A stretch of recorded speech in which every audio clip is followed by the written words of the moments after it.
Hi friends, welcome to my channel. వర్షాన్ని కాపాడి ప్రాణాపాయ స్థితిలో ఉన్న ప్రేరణ గణ చంప పగలగొట్టిన సిద్ధు తల్లి మంజు, అసలు ఇదంతా ఎలా జరగబోతుందనేది ఈ వీడియోలో తెలుసుకుందాం.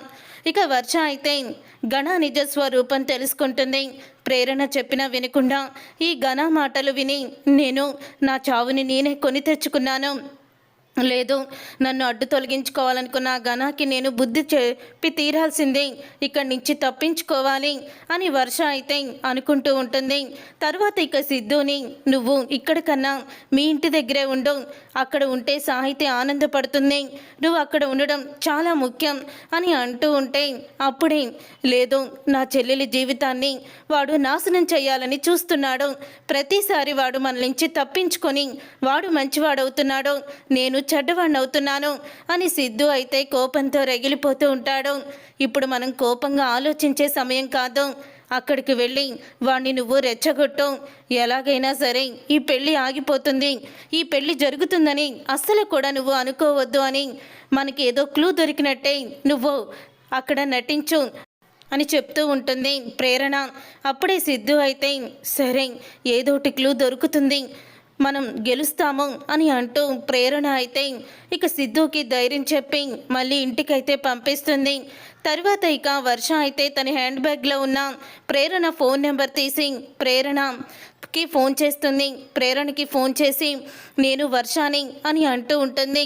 వర్ష ఎక్కడున్నావు నువ్వు అని అంటూ ఉంటే నన్ను ఇక్కడ గనాగాడు బంధించాడు, మీరు చెప్పింది నేను వినకుండా గనాగాడి మాటలు విని చాలా పెద్ద తప్పు చేశాను, ఇప్పుడు వాడు నన్ను చంపాలని ప్లాన్ చేస్తున్నాడు, మీరే నన్ను ఎలాగైనా కాపాడాలి అని అంటూ ఉంటే అప్పుడే ఇక ఆ మాట విని ఇక వెంటనే ప్రేరణ అయితే నువ్వెక్కడున్నావో లొకేషన్ పంపించు, నేను వస్తున్నాను అని అంటూ ఉంటుంది ప్రేరణ.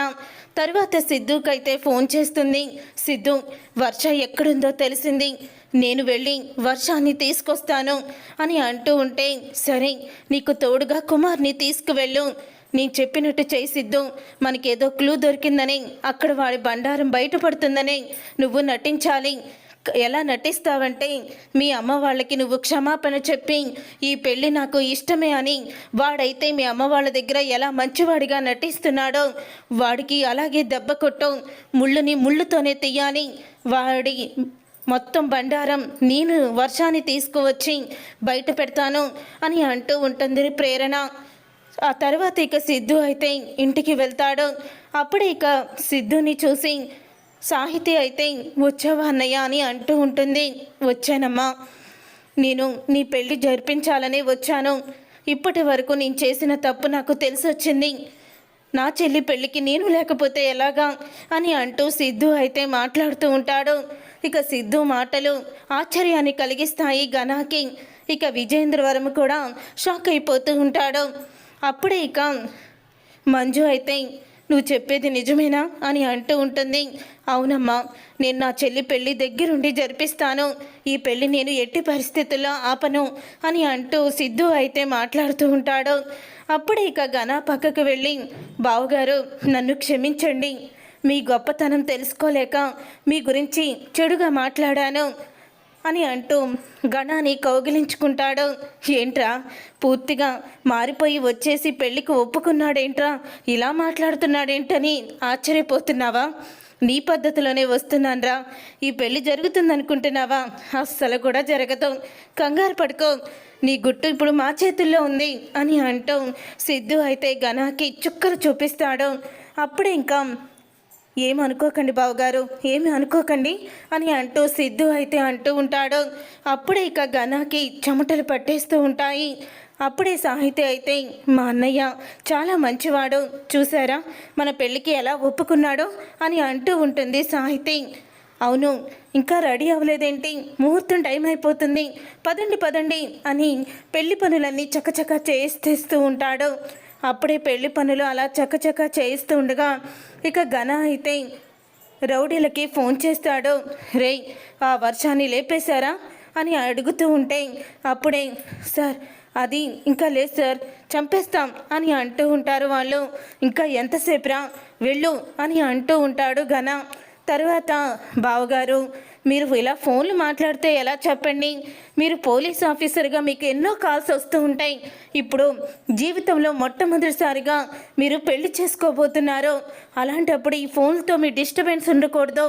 సుధా, మీరు ఈ ఫోన్ని తీసుకొని మీ పాకెట్లో పెట్టుకోండి అని అంటూ ఉంటాడు. సిద్ధు అయితే ఘన దగ్గర నుంచి ఫోన్ లాగేసుకుంటాడు. ఫోను స్విచ్ ఆఫ్ చేయండి అని అంటూ ఉంటాడు. ఇక సుధా అయితే ఫోన్ స్విచ్ ఆఫ్ చేసి జేబులో అయితే పెట్టుకుంటాడు. ఏంట్రా ఇది అని అంటూ ఉంటే, చెప్పాను కదరా నీకు ముందుంది ముసళ్ళ పండగ, చూసావా నీకు పెళ్ళి బాగా అవుతుంది, ఈ పెళ్ళి కాదులే అది వేరే పెళ్ళి అని అంటూ ఉంటాడు సిద్ధు. మొత్తానికి ప్రేరణ అయితే కుమార్ని తీసుకొని వర్ష ఉన్న దగ్గరికి వెళ్తుంది. అప్పుడే రౌడీలు వర్షాని చంపబోతూ ఉండగా ఇక ప్రేరణ వెళ్ళి అడ్డుకుంటుంది. ఇక ప్రేరణ అడ్డుకునేసరికి ఒక్కసారి తనకి గుచ్చుకోవాల్సిన కత్తి ప్రేరణకి గుచ్చుకుంటుంది. ఇక రౌడీలు అయితే ప్రేరణకి కత్తి గుచ్చుకోవడంతో షాక్ అయిపోతూ ఉంటారు. కుమార్, నువ్వు వెంటనే వర్షాన్ని తీసుకొని వెళ్ళు అని అంటూ ఉంటే, అప్పుడే కుమార్ అయితే ప్రేరణ నిన్ను ఇలా నేను వెళ్ళను అని అంటూ ఉంటాడు.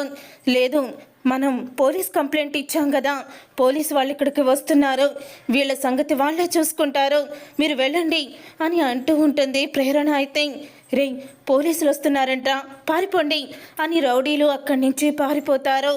అప్పుడే ఇక కుమార్తో ప్రేరణ అయితే, చూసావా కుమార్ వాళ్ళు ఎలా పారిపోయారో, ముందు వర్షాన్ని తీసుకొని నువ్వు వెంటనే సిద్ధు వాళ్ళ ఇంటికి వెళ్ళు అని అంటూ ఉంటే, అప్పుడే ఇక కుమార్ అయితే ఇక ప్రేరణని హాస్పిటల్లో జాయిన్ చేసి వర్షాన్ని తీసుకొని సిద్ధు ఇంటికైతే బయలుదేరుతాడు.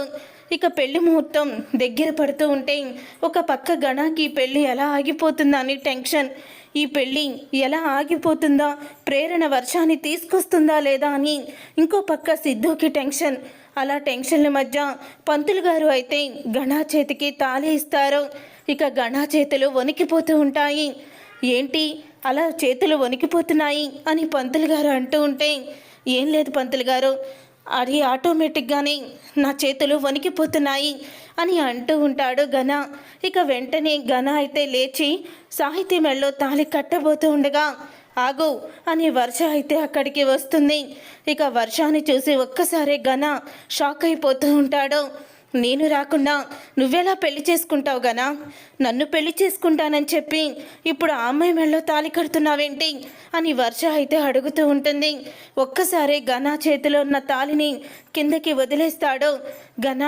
అప్పుడే ఇక సిద్ధు అయితే కరెక్ట్గా తీసుకొచ్చావురా కుమార్ అని అంటూ ఉంటే, రే సిద్ధు, వర్షాన్ని కాపాడి ప్రేరణ ప్రాణాపాయ స్థితిలో ఉందిరా అని అనగానే ఒక్కసారి షాక్ అయిపోతూ ఉంటాడు సిద్ధు. ఏమైందిరా అని అంటూ ఉంటే, వీడు నన్ను రౌడీల చేత చంపించాలని చూశాడు, కానీ నా ప్రాణాన్ని కాపాడి ప్రేరణ తను ప్రాణాపాయ స్థితిలో ఉంది. వీడు ఎంత నీచుడంటే, నేను ఎక్కడ వచ్చి మీకు నిజం చెప్తానా అని నన్ను వీడు నమ్మించి పెళ్లి చేసుకుంటానని చంపడానికి కిడ్నాప్ చేయించాడు. వీడు నన్ను పెళ్లి చేసుకుంటానని మోసం చేశాడు, వీడు మంచివాడు కాదు అని వర్ష అయితే నిజాన్ని బయట పెడుతుంది. అది విని ఒక్కసారే, విన్నావా అమ్మా, కన్న కొడుకు చెప్పినా నువ్వు వినిపించుకోలేదు కదా, ఇప్పుడు కూడా అబద్ధమేనంటావా? ఏ ఆడపిల్ల కూడా అలా చెప్పదు కదా, మొన్నటి వరకు క్లోజ్ ఫ్రెండ్ అని నమ్మించాడు, కానీ ఇప్పుడు ఆ అమ్మాయిని చంపించాలని చూశాడు అని అంటూ ఉంటాడు సిద్ధు. అయితే ఇంతలో స్వాతి కూడా అక్కడికి వస్తుంది, వర్ష ఫ్రెండు. ఏరా, నా ఫ్రెండు వర్షాని నువ్వు కిడ్నాప్ చేయించి చంపాలని చూసావా? నువ్వు మనిషివేనా అని చంప పగలగొడుతుంది. అప్పుడే ఇక అదంతా తెలుసుకొని, సాహితీ నువ్వింత దుర్మార్గుడు వచ్చి నీ మాటలు విని మా అన్నయ్య చెప్పిన మాటలు నమ్మలేదు కదరా దుర్మార్గుడా అని అంటూ సాహితీ కూడా ఘన చంప పగలగొడుతుంది. చూసారుగా ఫ్రెండ్స్, రాబోయే కథలో ఖచ్చితంగా ఇలాగే జరగబోతుంది. మరి ఇలాగే జరగాలని మీరైతే కోరుకుంటున్నారా? అయితే వీడియోని తప్పకుండా లైక్ చేసి ఛానల్ని సబ్స్క్రైబ్ చేసుకొని పక్కనే ఉన్న గంట సింబల్పై ఆలని క్లిక్ చేయండి.